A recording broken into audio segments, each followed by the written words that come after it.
like the second part of Newton's laws of motion. Okay.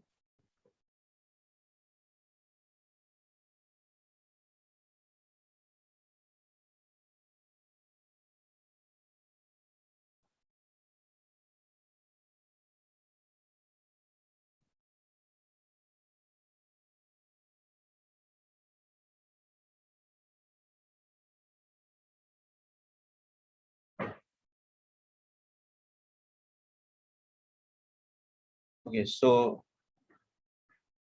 friction is again a contact force between two surfaces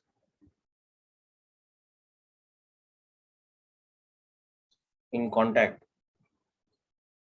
which acts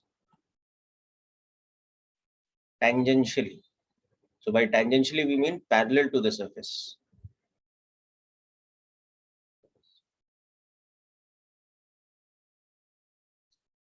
Parallel to the plane of contact.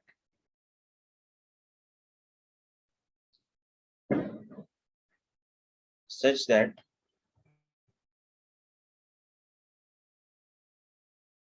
it opposes slipping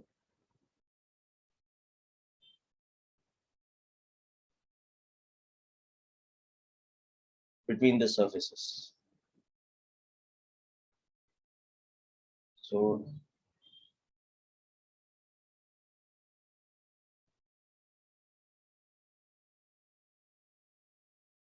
friction acts when the surfaces in contact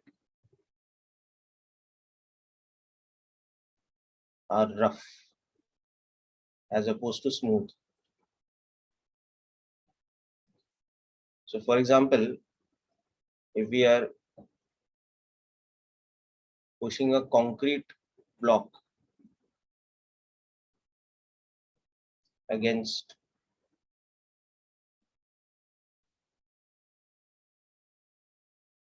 tarmac type of surface, then what we will notice is that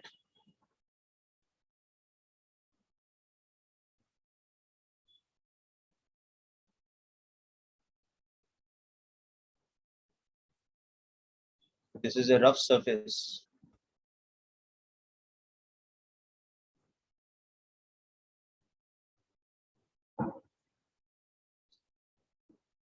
And we have a block initially at rest.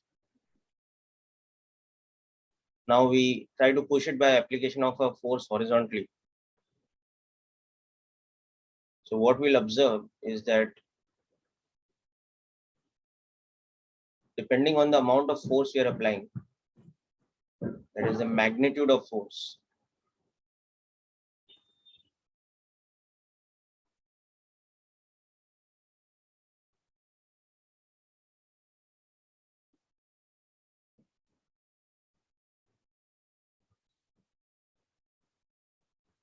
the block may not move, or the block accelerates with some acceleration which is less than F by m. So just note down this section first. I'll explain how this works.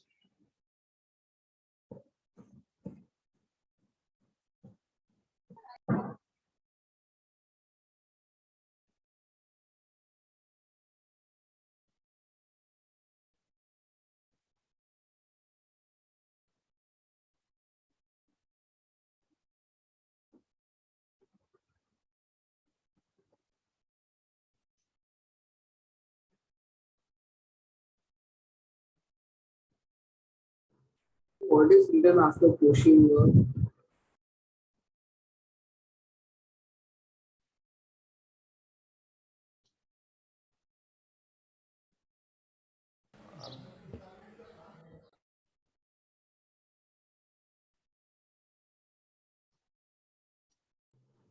Sir, Yes, what happened?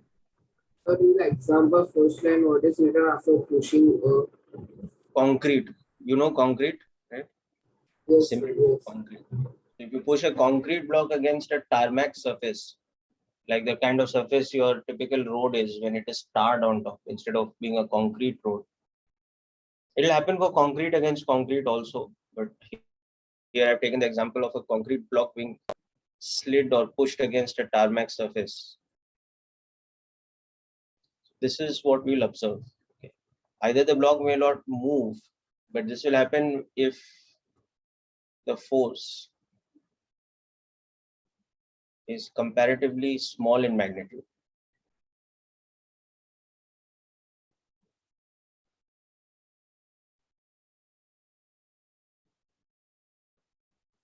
And this will happen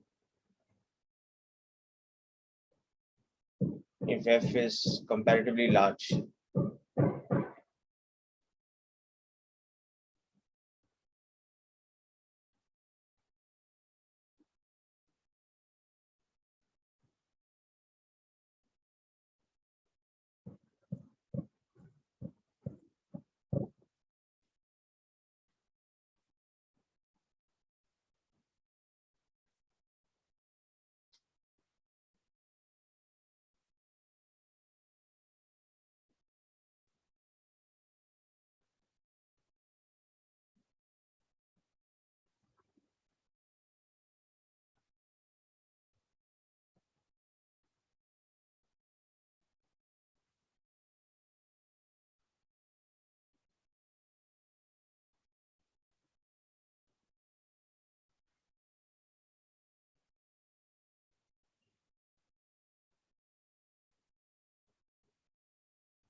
So can you please write down? Sorry, what happened? Can you please write down? This is all, there's nothing more. No idea ending part. Yes.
Okay, so now what we'll understand, for example, suppose that block we were talking about, was of a certain known mass, a mass of 5 kilograms, suppose, and acceleration due to gravity is 10 meters per second square. Now we are applying this force of magnitude, suppose 20 newtons.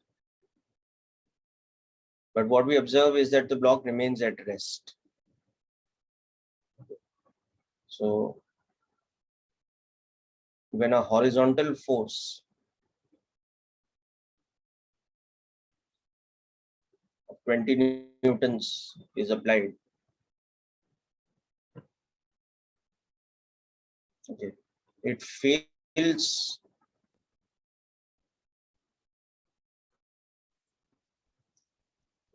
to move the block.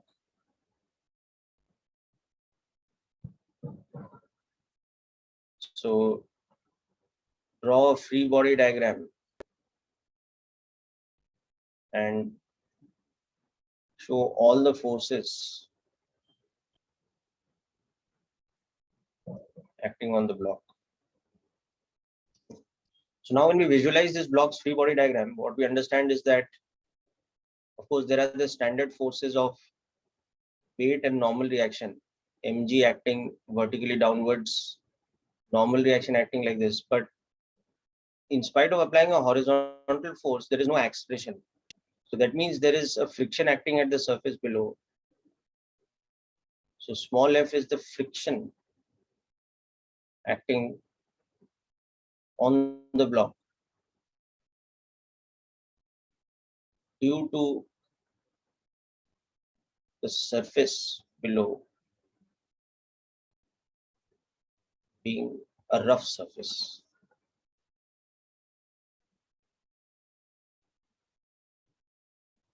And all this together is making the free body making the acceleration in the free body diagram zero. This is in the inertial ground frame. So friction is always in the direction opposite to the force applied. It opposes slipping. We already discussed that in the definition. Okay, so that's how it will prevent the slipping. Okay. So the direction of friction is decided by how the body is prevented from slipping. If friction was not acting, it would be slipping towards the right. So it does not make sense for friction to act in the same direction as the direction of slipping. It always opposes the slipping. So it will act in the opposite direction. Okay, so the conclusion here is that since it is given that the mass of the block is 5 kg, so therefore normal reaction balances mg, and normal reaction's magnitude becomes 50 newtons. And secondly, given that F is equal to 20 newtons and the acceleration of the block is 0, so that means friction balances the external force.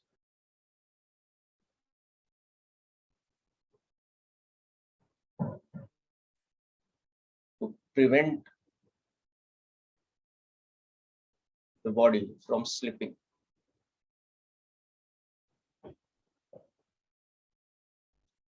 So this tells us that the magnitude of frictional force acting on the block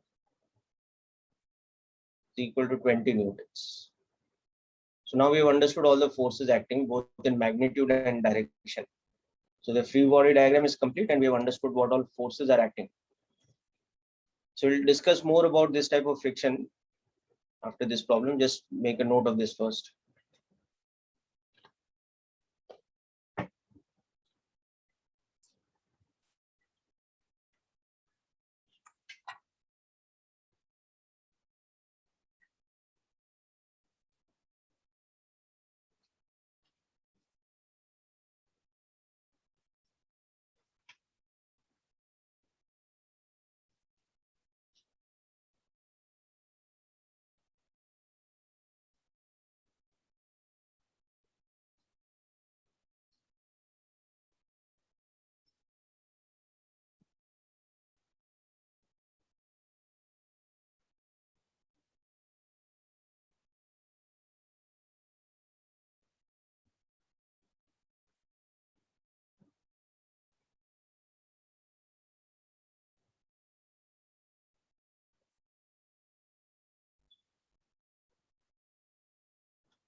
So additionally, one thing we'll understand here is that the type of friction acting here, it is given a special name. Okay.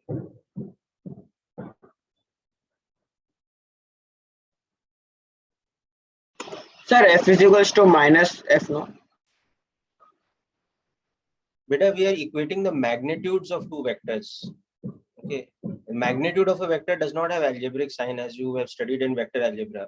The direction of the vector is already shown in the diagram. Okay, so it will not make sense to say that small f is equal to minus of capital F.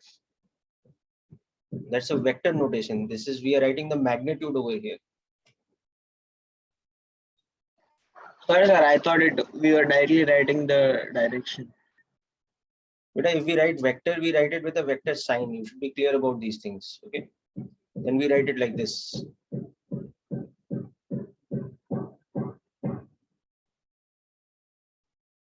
But if we are writing in terms of magnitudes,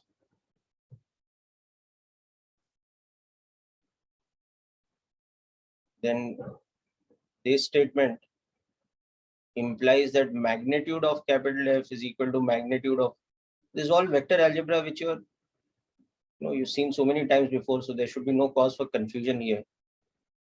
Okay.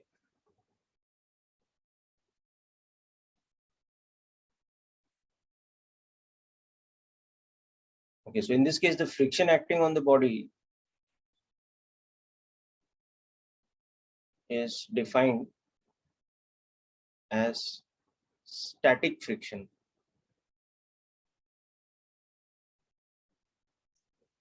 We denote it with the symbol subscript S to make a clear notation. Okay, so static friction is the type of friction when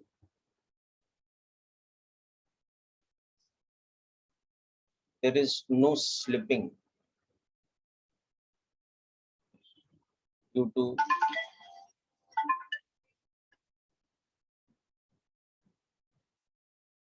the action of friction.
Okay, so now based on this, we will first of all understand that there are two categories of friction, one of which we've seen above, which is called static friction. Hope you are clear with the previous example now. Please let me know in case of any doubts. So static friction is the situation when friction acts such that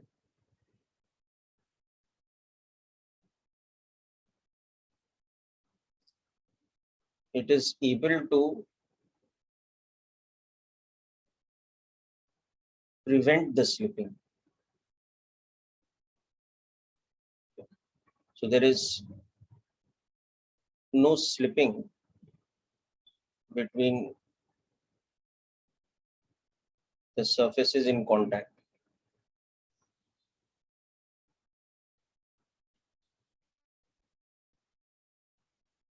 No, exactly the point, Ayush. So it's only in the previous case because friction was preventing slipping. We can say from the observation in the experiment that we observed that when we applied the force of 20 newtons, there was no slipping. So from that, our conclusion by applying Newton's laws and by solving the free body diagram, the conclusion is that because it is given to us that the acceleration is zero, okay, because this is given to us. This is given. So this implies this now. So that's how we know that the amount of friction acting is 20 newtons, and we know that the type of friction acting is static friction. So that is all based on that situation. But there might be a situation where there is slipping, okay, because we increase the force beyond 20 newtons. So in that case, this may not happen. Okay, so we'll discuss that next. But yes, when static friction acts, this is what happens. Friction is preventing slipping. So it will balance the external force in that way. Okay. But again, it may not always be equal to the magnitude of external force. Okay, we'll discuss other cases also. The important thing is that static friction acts in which situation? Static friction acts in that situation when there is no slipping. So these two things are associated with each other. When friction acts in such a way that ultimately there is no slipping between the two surfaces, then the type of friction acting is called static friction. So then we denote it with a symbol like this. Okay. The second type of friction is called kinetic friction. So as the name suggests, kinetic is to do with motion. So this is the type of friction that acts when there is slipping, but friction is opposing the slipping. So it is reducing the amount of relative motion. So this is the type of friction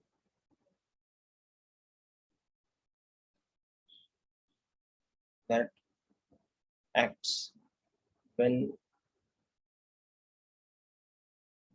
there is slipping occurring between the two surfaces.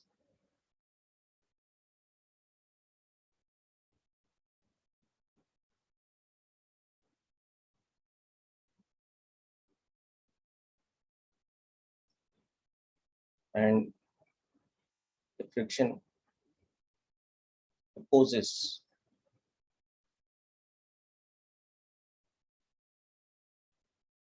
so kinetic friction is denoted with a symbol this thing Fk. So now for example, in the same above situation, suppose we had increased the amount of force we were applying on that 5 kg block. Suppose we now increase the force from 20 newtons to 40 newtons. And what we observed is that the acceleration is 2 meters per second square. So now what can we say about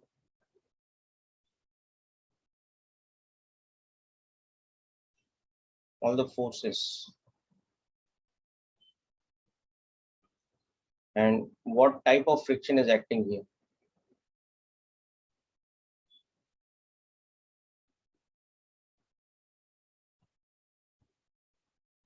So we'll see the answer to that is that it is kinetic friction. This time, again, what we'll see is that there is no vertical acceleration. That means mg is balanced by normal reaction. But this time there is a horizontal acceleration. Now what we observe is that the acceleration is less than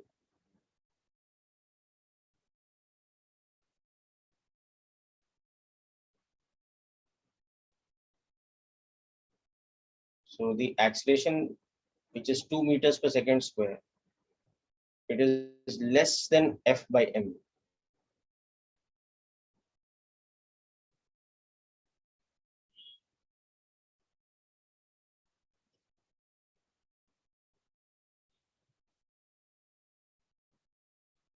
That means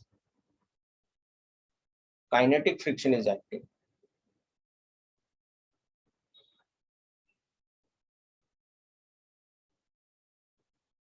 And it's acting in such a way that it's trying to prevent slipping. There's kinetic friction like this. So it's acting such that F minus kinetic friction is equal to mass into acceleration. So the force of 40 newtons that we are applying is opposed by the friction in such a way that ultimately an acceleration of only 2 meters per second square is created. So that means there's a kinetic friction of 30 newtons acting in this particular case. Yes, very good, Siddharth. That's correct. You worked it out already. That's good. Now, of course, why that friction is 30 newtons? Why can't it be 35 newtons, or could it be 25 newtons? All this depends on this properties of the system, and we'll discuss that. Okay? But these two examples are just to show you the two situations in which friction can act. One situation is in which we are applying a force such that we are trying to make the block slide, but we are not able to overcome the friction with the external force. So the block continues to be at rest. We are not able to make it slip because enough friction is available and it is acting on it. So in that situation, the type of friction is given the special name of static friction. And the other situation is where we are applying the force, and that is causing the block to start slipping, but it is not slipping with as much acceleration that would be there if it had been a smooth surface. If it had been a smooth surface here, then the acceleration of the block would have been F by m, or in this case 8 meters per second square, but it's only 2 meters per second square. So why the acceleration is less than that? Because there is friction acting and it's opposing the slipping. So that type of friction is called kinetic friction.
Yes, we will understand the magnitudes of these forces, static and kinetic, next. Okay, Wait, sir. So wait, sir. still not finished. Okay. The last one. Yeah.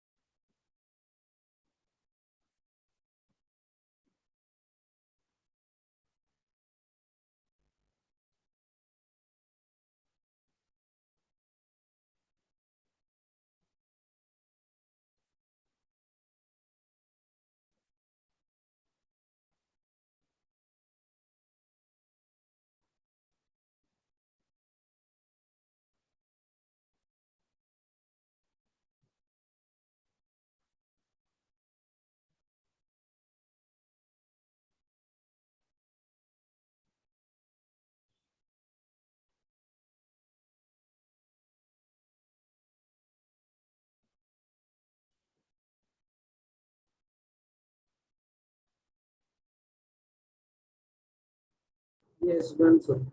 Okay. So now about what decides the value of friction. Okay. So we'll understand that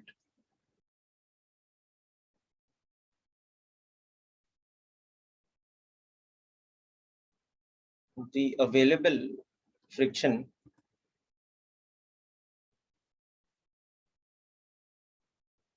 between two surfaces in contact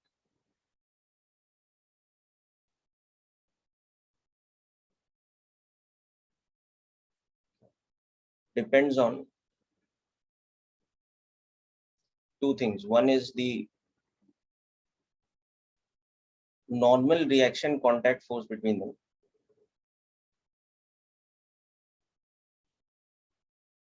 denote with the symbol N, and the other is the nature of the surfaces. And by the nature of the surfaces, we mean the materials of the surface.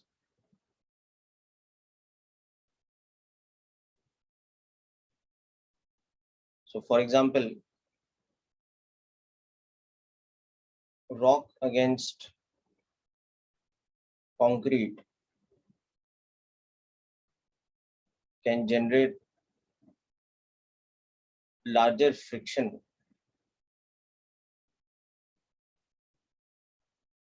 compared to, let's say, wood against polished stone. Will have a comparatively less amount of friction available compared to very rough surfaces like concrete against concrete or rock against concrete.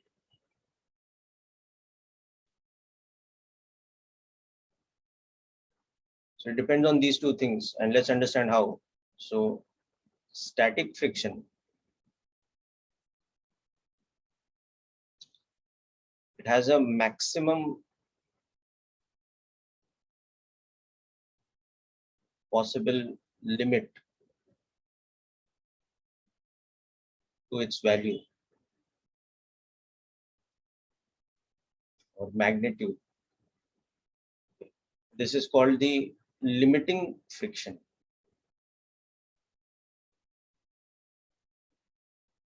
Limiting static friction.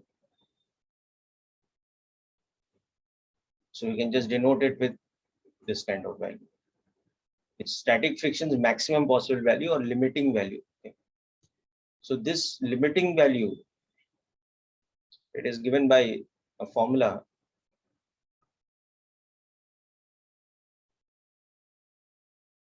μs into n, where n is the normal reaction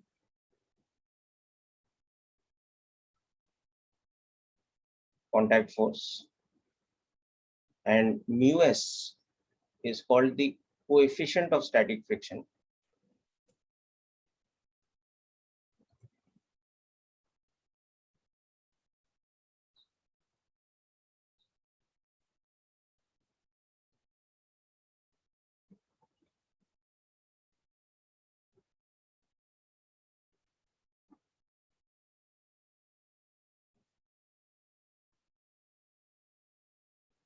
So the coefficient of static friction is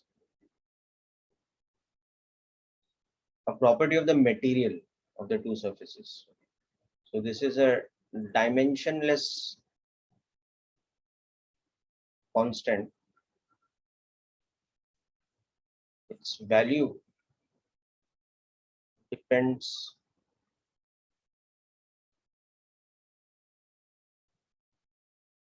on the material of the surfaces.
Yes, exactly, Siddharth. So the value of that coefficient of friction mu, the coefficient of static friction in this case, will be different for different types of surfaces. So for example, if you have stone against stone, it will be a particular value of mu. But if you have the same stone against a wooden surface or against a glass surface, it will have a different value of mu. Okay. So it all depends on the nature of the surface, and there's no theoretical value to calculate mu. Rather, mu is determined from experimental calculations. So if you look at engineering manuals, Sir, in the previous example, we know that the Fs and the we know the friction and we know the normal reaction force. So can we find mu in that example? we can find for the kinetic friction example, but for the static friction example, we cannot find, for the simple reason that we don't know whether maximum static friction is acting or less than maximum static friction is acting. Okay, so we'll step by step understand this. So that's why the important thing here is the limiting static friction's value, that is up to what maximum value the static friction can take, that is given by this. Okay, so if we apply that force of 20 newtons and we see the acceleration is 0, what we can say is, okay, static friction is 20 newtons in magnitude, but we can't say whether that is the limiting static friction or more friction than that is available to us. So for that, we have to continue the experiment in such a way that we understand that exactly at what value of force the body starts to slip. Okay. So now let's visualize an experiment like that to Sir, understand in this. the previous example which you gave us, the rock against a concrete generates a more friction. Sir, don't you think it should also depend upon the angle? For example, if we throw it from the different angle, the friction will be different for two different substances? Not through better. When you're pushing, yes, the pushing angle changes the amount of friction because it changes the normal reaction, but it does not change the value of mu. You're understanding? Mu is a factor that depends only on the material. Okay.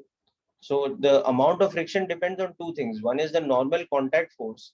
So when you change the angle at which the force is applied, the external force, that will change the normal reaction also. So that's why that affects the friction. But the other factor is the material property, which is the coefficient of friction. So that is not affected by the angle at which the force is being applied. Have you understood this point? Okay, Sir, sir. this mu and the refractive index mu is different, no? Yeah. Please don't confuse that. Huh? You're using the same symbol here because there is no connection between the two. You will never use refractive index and friction in the same physics situation because one is to do with optics and the other is to do with mechanics. Okay. So we use the same symbol, but there is no relationship between the two. Okay, so now suppose we have a situation like this, and suppose here it is given to us that the coefficient of static friction is known from before, because we have done some experiment, and from that we know that these two materials, they have a coefficient of friction, suppose static friction equal to 0.6, and the mass of this block is 10 kg. Okay. Now suppose initially the block is at rest.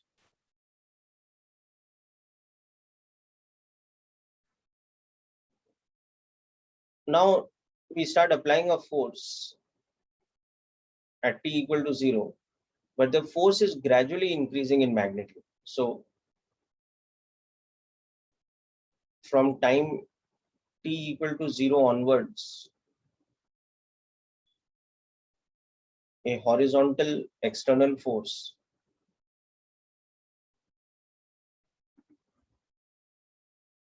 F is applied such that its magnitude increases with time, as F is equal to, let us say,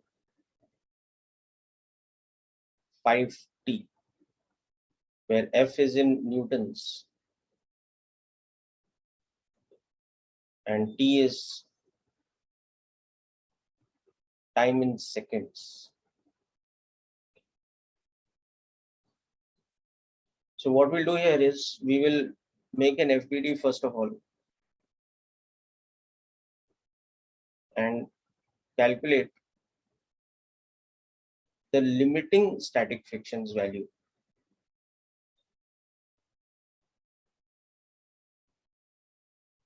And from that we'll calculate the time at which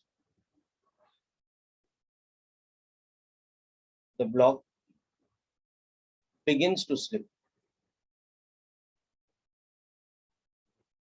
So let's understand this question. Note down the values first.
Okay, so the moment you make the free body diagram, what you realize is that normal reaction is not affected by the external force. Normal reaction is equal to the weight, which is 100 newtons.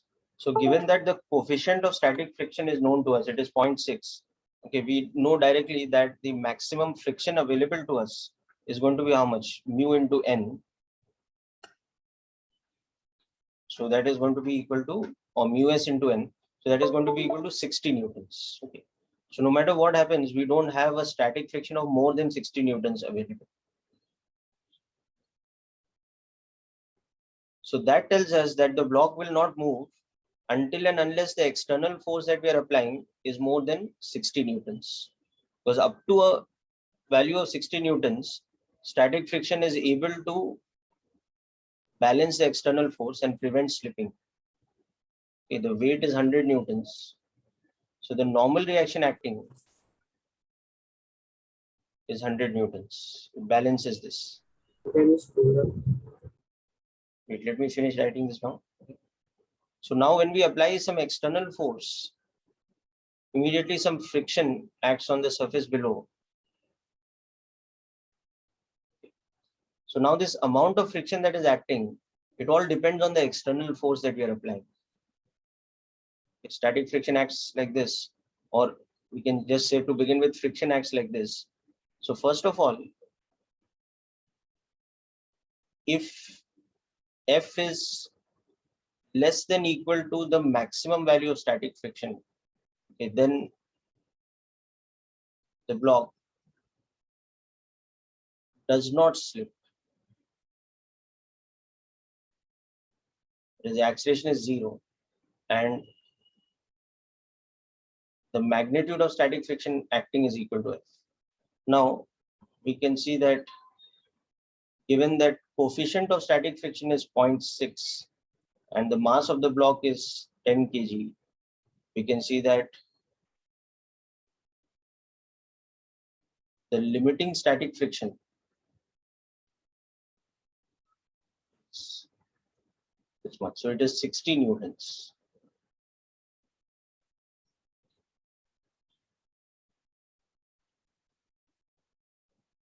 So this is our limiting static friction.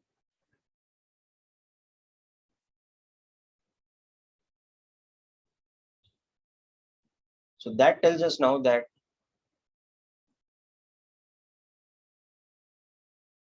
when F is less than equal to this limiting static friction, the block does not slip. So 5t is less than equal to 60. So up to 12 seconds, there is no slipping. But we also understand from this that after 12 seconds, the block starts slipping. Okay, because the external force we are applying, which is making it slip, is now more than the limiting friction. It will become more than 60 newtons.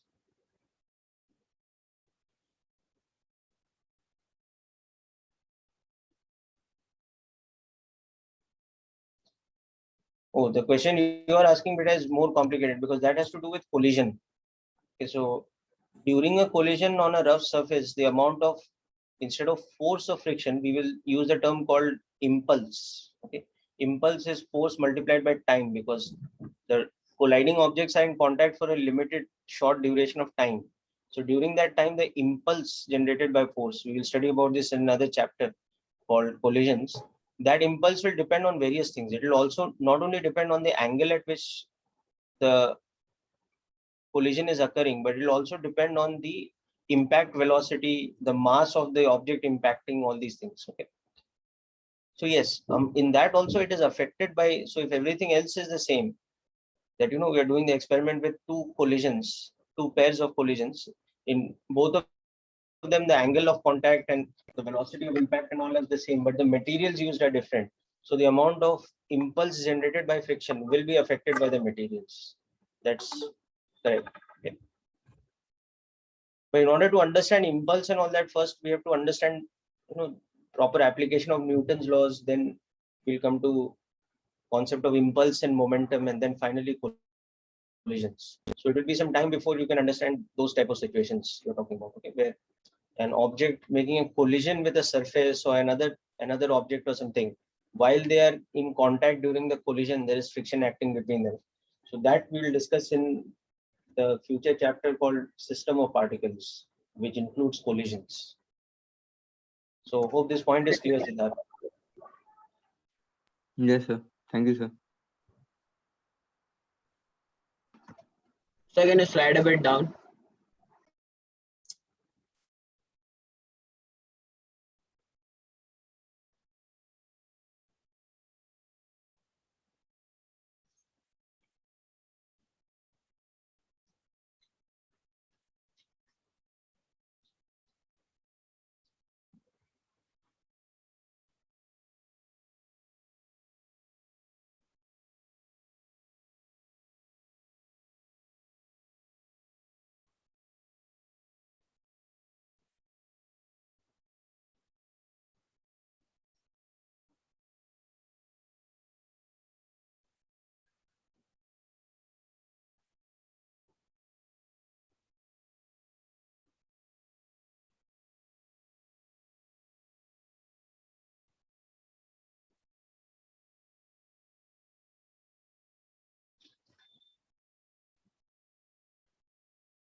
So can you tell again what you represent?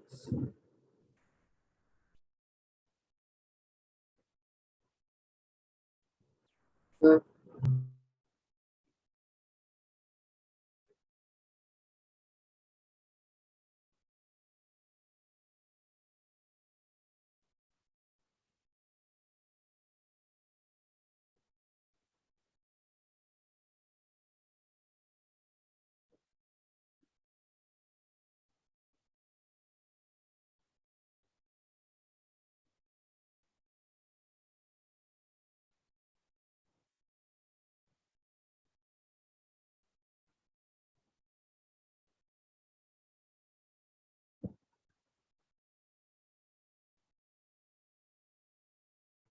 Sure.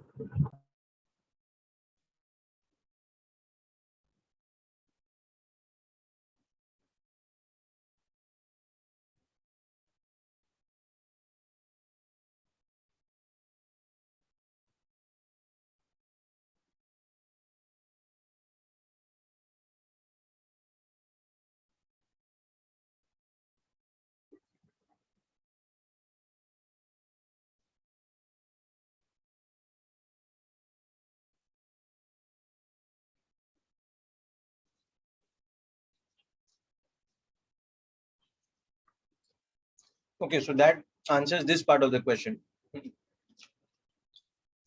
Limiting static friction and how long. Okay, now we'll see some more specific things. Okay, that let's add some more parts to the question. So we're seeing that up to 12 seconds is not slipping. So next part, at t equal to, let's say 10 seconds, calculate the magnitude of static friction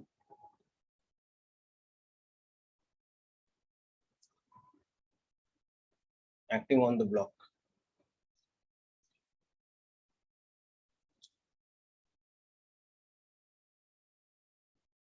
Mu represents the coefficient of friction. The definition of mu is coefficient of friction. Okay.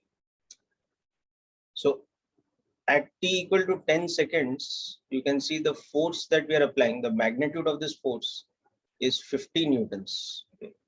And the acceleration of the block will be 0. So the type of friction acting will be static friction. And the static friction's value will not be the limiting value. Okay. It will be less than the limiting value because limiting value is the maximum value. But just because the maximum value is 60 newtons, it doesn't mean that. So maximum possible value is 60 newtons. Okay. But just because limiting value is 60 newtons doesn't mean that in this equation the friction acting will be 60 newtons. Okay. In general, the value of static friction is less than equal to the maximum friction. So it can be anything from 0 to 60. So static friction acting can be anything from 0 to 60 newtons, depending on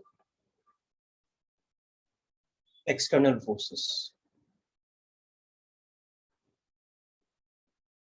So in this particular case, at t equal to 10 seconds, when the external force is 50 newtons, the static friction acting will balance the external force. So this will be 50 newtons in magnitude.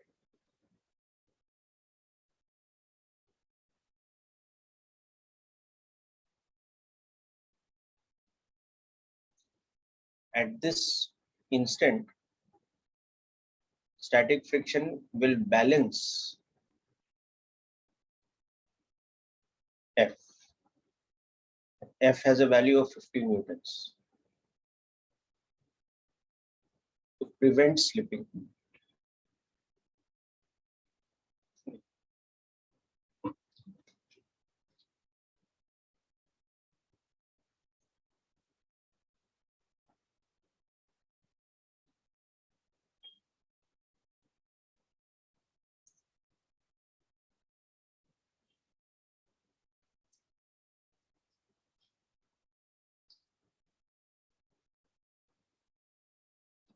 Now, let's add another part to the same question.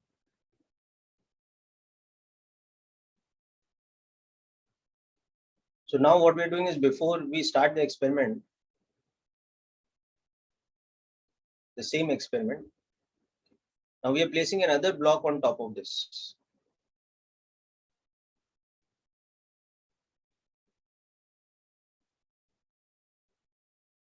Same rough surface having coefficient of static friction 0.6. We are applying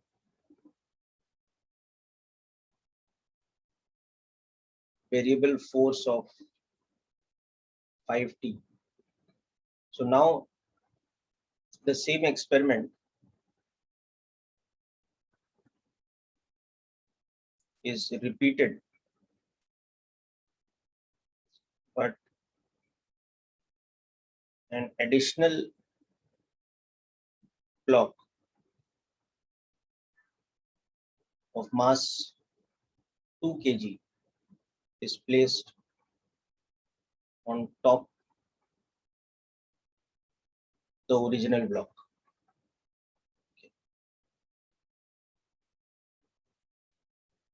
So now find the new value of limiting static friction. And from that, find the time at which the block is ready to slip, or it just starts slipping. So we're not changing the way we are applying force. We are not changing the mass of the block. We are not changing the surface below. But still we are going to change the friction available to us, because now we are pressing the block harder against the floor by placing another mass on top of it. So as a result, the amount of friction that is available between the floor and that block will increase. So it will not slip even after 12 seconds. Okay, it will take some more time before the force is large enough to make it slip. So it's just a question of making the free body diagram correctly. Okay, just try it out.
Now in this case, see what is happening. The normal reaction is increasing between the floor and this, okay, because you have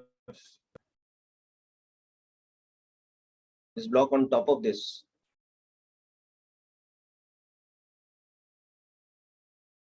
So this block has its own weight of 20 newtons. Okay. So there is a normal reaction acting on it from below because of the other block. So let's say that's N naught. That acts downwards on this block of mass M.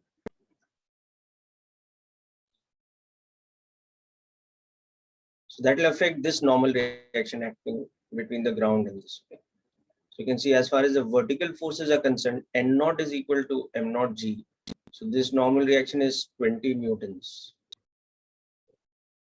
And for this block now, capital N balances the sum of the pressing force from above N naught plus mg.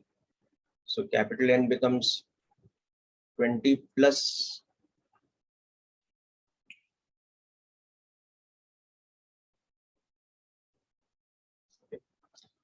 so it becomes 120 newtons. So if it's 120 newtons, now when we apply some external force horizontally like this,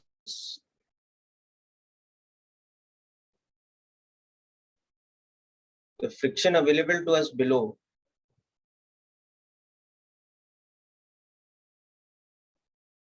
will have a different limiting value now.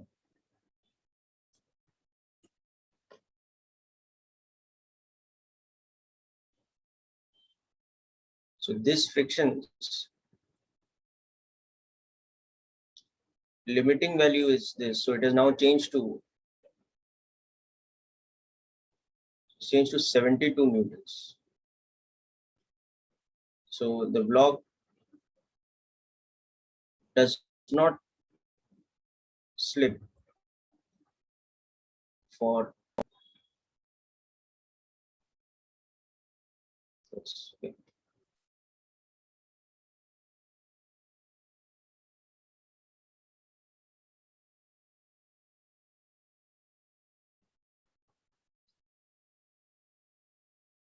So up to 14.4 seconds, it will not slip. So the new value of limiting friction, this part, and time for which it does not slip, or when the time is for it to ready to be just starting to slip, that will be 14.4 seconds.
Okay, so now that this is clear, next let's understand about kinetic friction.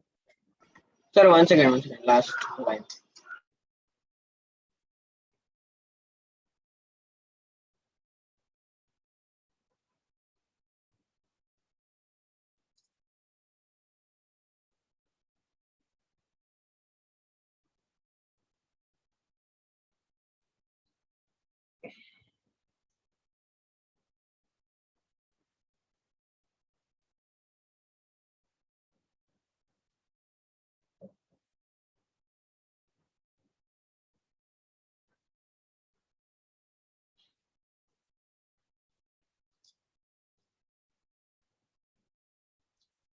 Okay, so about kinetic friction.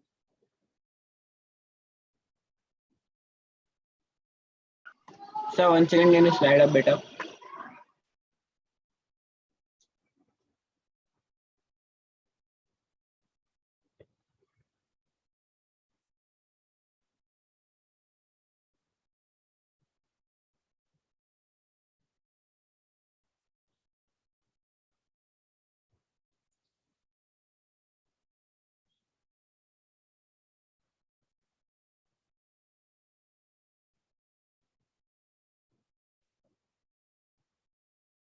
Yeah, sir, done. Thank you.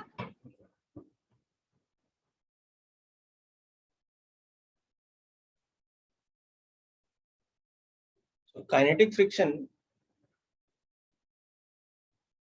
it acts in the direction opposing slipping.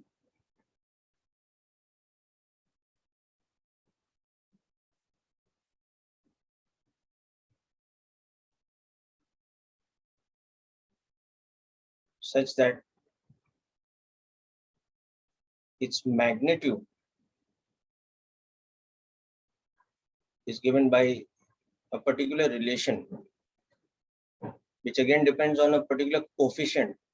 But this time that coefficient is called coefficient of kinetic friction. That is also a material property, just like coefficient of static friction.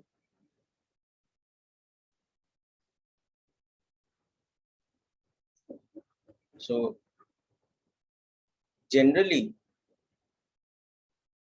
for any pair of surfaces in contact,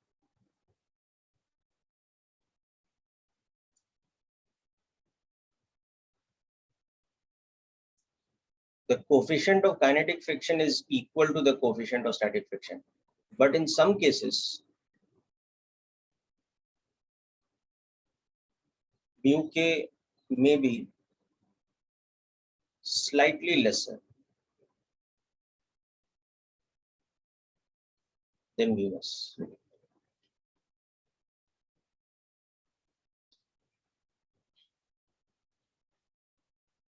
So again, this is a property of different materials that we understand by experimentation.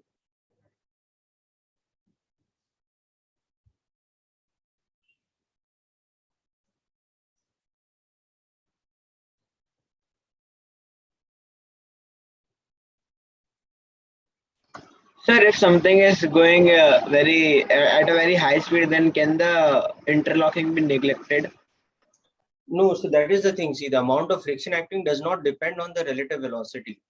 Okay, if there is slipping between the two surfaces, whether the velocity is less or more, as long as they are in contact, that means there is some normal reaction. There will be the same amount of friction, which is mu n.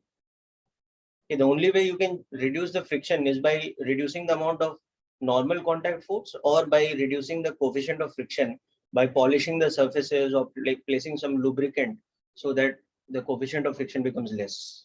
You understanding now? Yes, sir. It is independent of velocity. Okay. On the other hand, when we discuss about another type of force called viscosity later, viscosity is that force that acts when a body is moving through a fluid, or even, for example, certain materials as they move in air, they generate a lot of viscous force, or what we call drag force. For example, if you make a ball of cotton wool or feathers, as it drops through air in gravity, because of the nature of the material, cotton wool, as it is, rubbing against the air molecules, it generates a large amount of what we call air drag, or basically that is viscous force. So that viscous force depends on the relative velocity. The faster the body is moving, the more will be the amount of drag force. But friction, which acts between two solid surfaces, that does not depend on velocity, that is independent of velocity. So again, this is experimentally observed facts. Okay, so we have to understand them in that context. Okay. So let's understand this with a numerical example now.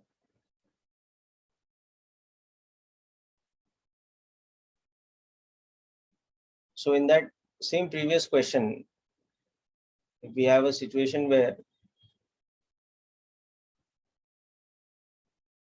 now the coefficient of kinetic friction is also given to us.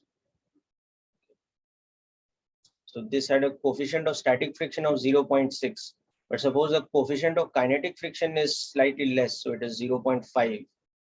And we now start applying that force like this, which was 5t in magnitude, and the mass of this block was 10 kg. Okay. Now we want to find the acceleration of the block, okay, and the magnitude of friction acting on it.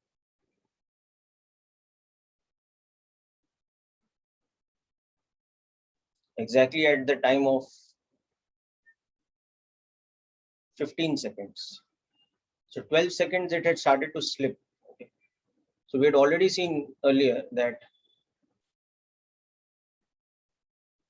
for t less than equal to 12 seconds, F is less than equal to the limiting value of static friction, because F is 5t and the limiting static friction was 60 newtons.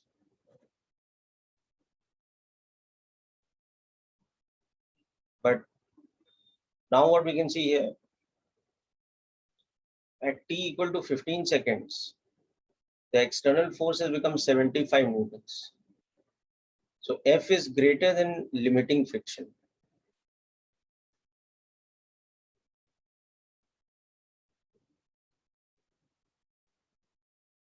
So what we'll observe is that at this moment of 15 seconds, the block will be accelerating and there will be kinetic friction acting on it. So when we look at the free body diagram, this force of 75 newtons. Now there's kinetic friction of this much acting on it.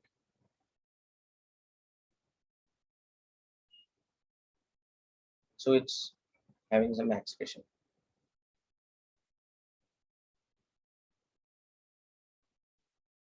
So it is slipping with kinetic friction equal to mu k into n. So that will become 0.5 into 100, or the magnitude of kinetic friction will be 15 newtons.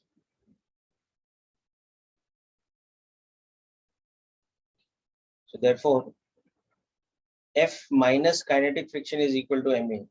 This will imply that 75 newtons minus 50 newtons. This is the net horizontal force because friction is there. Okay, and that should be equal to 10 e. So the block will have an acceleration of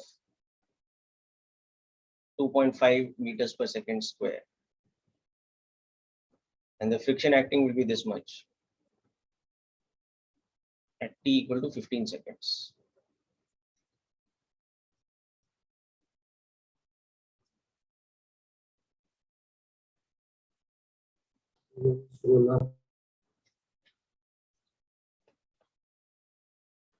Okay, so this is the application of the concept of kinetic friction.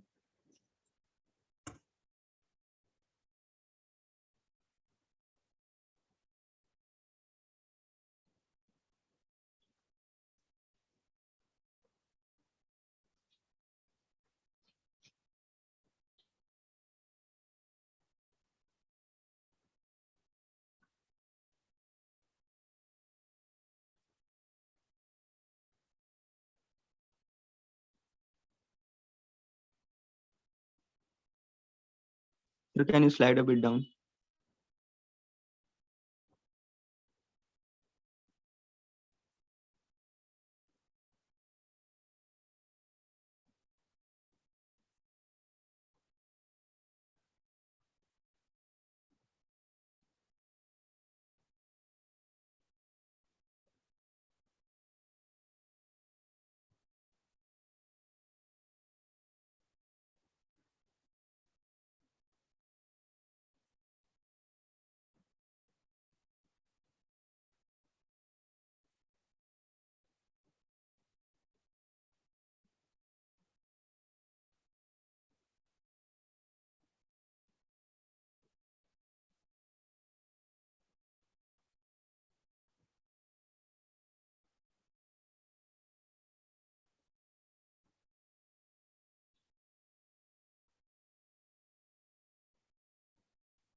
Sir, can you scroll a bit down?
Okay, so this is about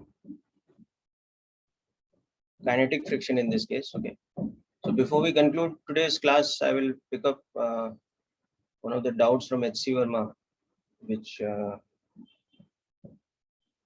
who has sent me. Siddharth. Okay, question number 33 from H.C. Verma. You conclude with the discussion of that doubt. Sir, wait, you are writing.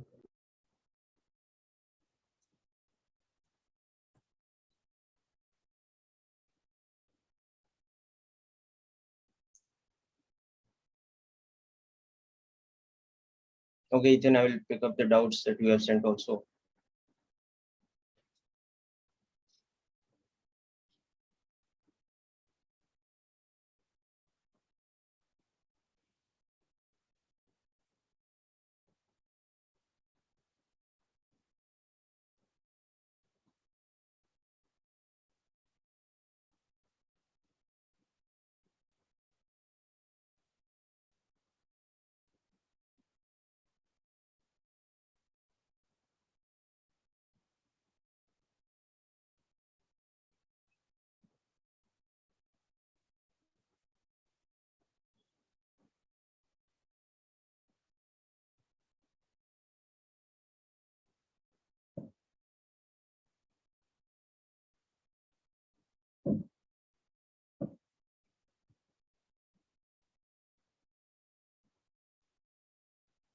Okay, so let's look at this question number 33 from Newton's laws chapter. Let's see, Verma.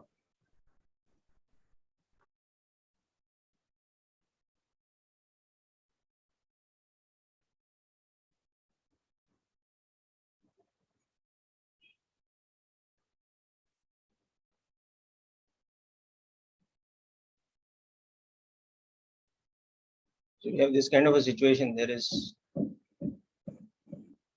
a smooth horizontal surface on which we have placed a triangular wedge like this now.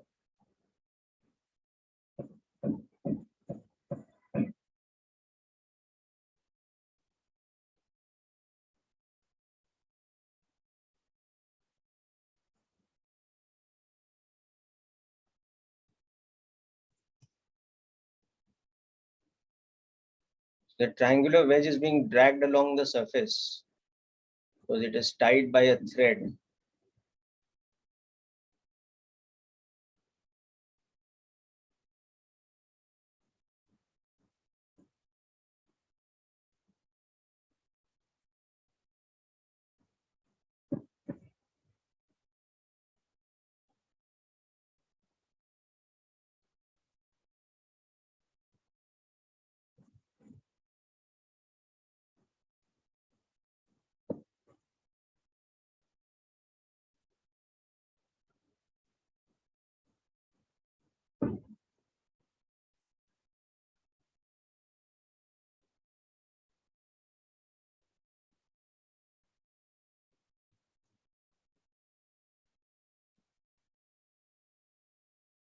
It's being, so this angle is theta. This is also a smooth surface. It's also a smooth surface. Now, given the masses are m prime for this one, m for this one, capital M. Now, a small block of mass m is placed like this. So the block small m does not slide with respect to the inclined surface of the wedge, capital M prime. So find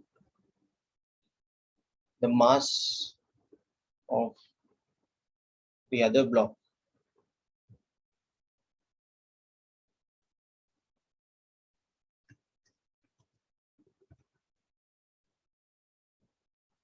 Capital M. So the small block here does not slip. Okay. So we have to use free body diagrams and the concept of pseudo force here. So what will happen is this is slipping like this is slipping like this, okay, horizontally at some common acceleration A, but this one is at rest with respect to the wedge.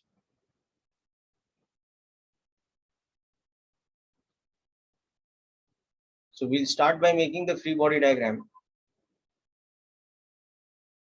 of the small block in the wedges frame. So in that frame, it is at rest. Okay. So when we look at that small block placed on this inclined surface, but we are in this non-inertial frame, it is accelerating like this at A. So we'll see that on this, there is pseudo force because of the acceleration of the frame. There's its own weight. And there's some normal reaction that this surface is applying, which is like this.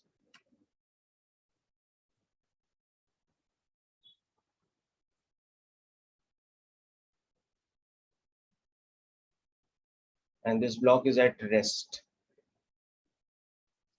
So if you work out the angles here, inclined surface is making theta with the horizontal. So that will show you that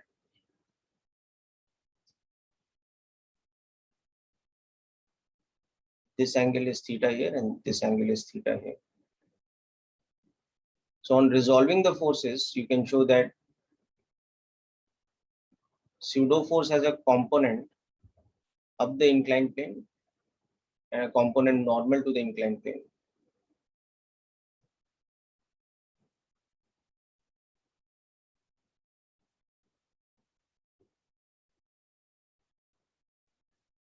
Because this angle was theta, whereas mg has a component down the inclined plane and into the surface normally. It's normal direction. So the condition for the equilibrium in this frame or for this block to be at rest, that MA cos theta must be balancing mg sin theta. So it's E is equal to G tan theta. Now next what we can do is that we can make the combined free body diagram of the wedge M prime plus the small block because they are moving together.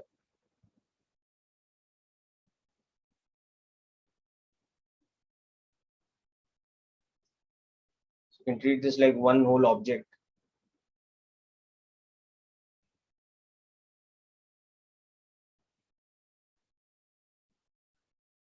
Mass like this. So on this object, there is tension in the thread, the combined weight, some normal reaction, no friction. So we have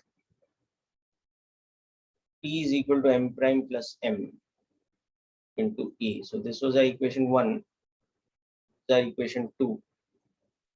So from this we can see that if we substitute this condition here, you have T is equal to M prime plus M into G tan theta. You have this result. And now you have to find the other block's mass, capital M. So both these these FBTs are in inertial frame now. So in the inertial frame, the second larger block is coming down with that acceleration. Tension acting on it upwards, its own weight acting downwards. So you have mg minus T is equal to ma. So T is equal to m into G minus E.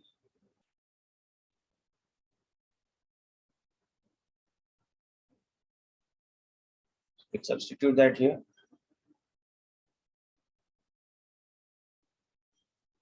So m prime plus m G tan theta is equal to capital M into G minus G tan theta. So you can see we have this relation that m prime plus m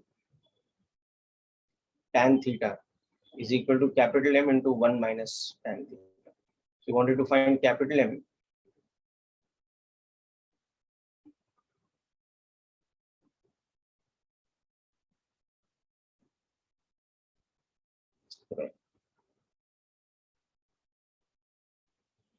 for this particular condition over here.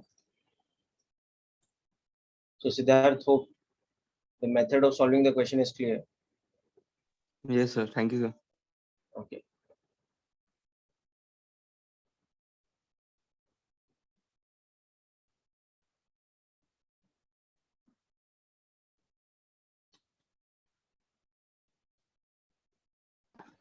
Sir, can you scroll a bit up? So with this, we'll conclude today's session. Ethan, I'll pick up your doubts in the next session, or if you have some doubts lecture or you're coming to the center for the physical doubt sessions, you can discuss during that time also. So that's it for today's session, people. Wish you all the best. Okay, sir, got it. Nice day.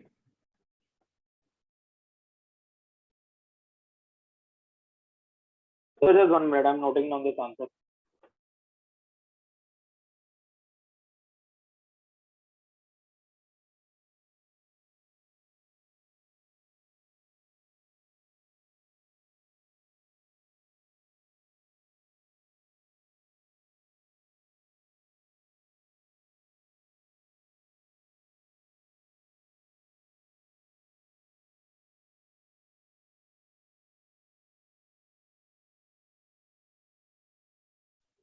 Sir, could you scroll down a little bit?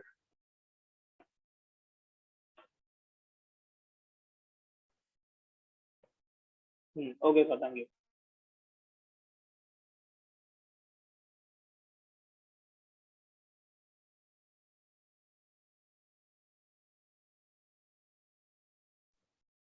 Okay, so this question is clear, I hope.